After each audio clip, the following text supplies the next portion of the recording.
ডিমের বড়ার তরকারি, মাছের ডিমের বড়ার তরকারি দেখুন বানিয়েছি, খুব সুন্দরভাবে হয়েছে। নমস্কার বন্ধুরা, আমি মৌসুমি লাইভ কিচেনে সকলকে স্বাগত জানাই। আমি আজ মাছের ডিমের বড়ার তরকারি বানিয়ে দেখাচ্ছি, দেখুন কিভাবে আমি বানাচ্ছি। মাছের ডিম আছে এখানে 100 গ্রামের মতো মাছের ডিম আছে। এতে আমি পেঁয়াজ দিচ্ছি, একটা বড় পেঁয়াজ খুব কুচি করে কেটে দিয়েছি, কাঁচা লঙ্কা কুচি দিয়েছি, হলুদ দিচ্ছি, নুন দিচ্ছি, দিয়ে খুব ভালো করে বেসন দিচ্ছি 1.5 চামচ বেসন দিলাম 100 গ্রাম মাছের ডিমের মধ্যে। তারপরে খুব ভালো করে মেখে নিচ্ছি, মেখে একটু ফেটিয়ে নেব ভালো করে একটু হাত দিয়ে। তারপরে দেখুন এইভাবে মাখা হয়ে গেছে, তো কোনো জল পড়বে না কিন্তু। এখানে আদা আর রসুন একটা পেস্ট বানিয়ে নেব। আমি শিলেই মশলাটা বেটে বানাবো, সর্ষের তেলে রান্নাটা করছি। আমি 2 ব্যাচে বড়াটা ভাজবো, প্রথমে 4টে দিলাম, তারপরে বাকিটা দেব।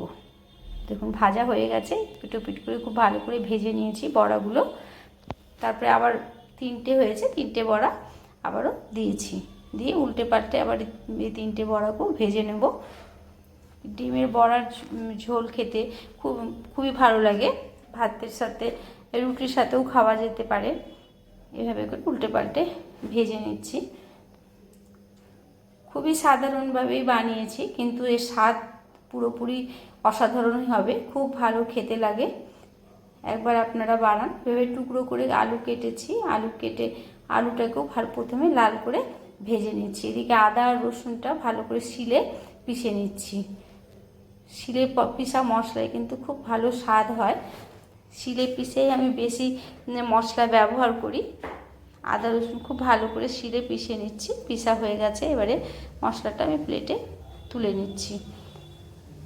আলু এদিকে প্রায় ভাজা হয়ে গেছে আলু ভাজা, আলুটাকেও তুলে নিচ্ছি। আলু ভাজতে গিয়ে প্রায় 80% সেদ্ধ হয়ে গেছে। এখানে 2টো তেজপাতা, অতটা তেল ছিল ওতেই হয়ে যাবে। 2টো তেজপাতা ফোড়ন দিলাম, গোটা জিরে ফোড়ন দিলাম, দিয়ে ভালো করে জিরে তেজপাতাটা ভেজে নিচ্ছি।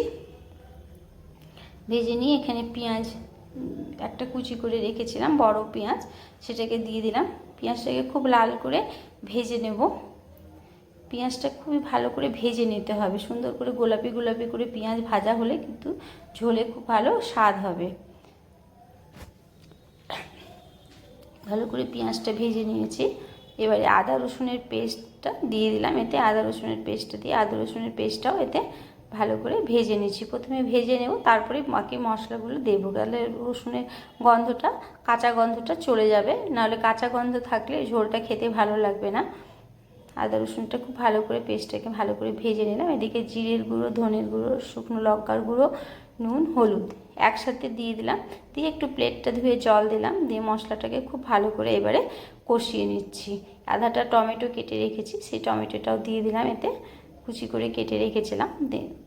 একটা বড় টমেটোর আধাটাই দিয়েছি, খুব বেশি টমেটো দিলে টক হয়ে যাবে। এবারে আলুটা দিয়ে দিলাম মশলা কষানোর পরে, আলু দিয়েও এবারে ভালো করে কষিয়ে নিচ্ছি।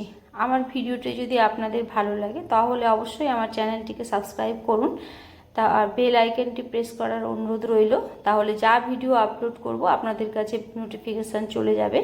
একটি লাইক করে দিন, কমেন্ট করে দিন, বন্ধুদের কাছে ভালো লাগলে শেয়ার করে দিন।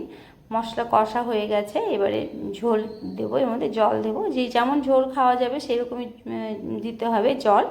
আমি খুব বেশি ঝোল রাখবো না, গা মাখামাখাই করবো, সেই হিসেবে আমি এতে জল দিচ্ছি।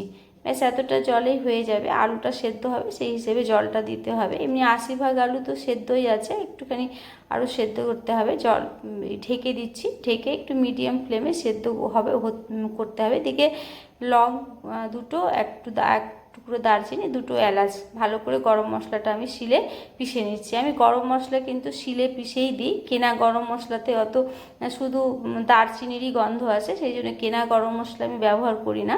আমি গরম মশলা এইভাবে একটু শিলে পিষে দিই, তাহলে খুব ভালো স্বাদ হয়।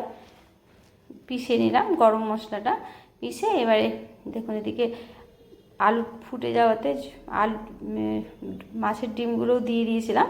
মাছের ডিমগুলো দিয়ে তারপরে গরম মশলাটা দিয়ে দিলাম, দিয়ে ব্যাস রেডি হয়ে গেল।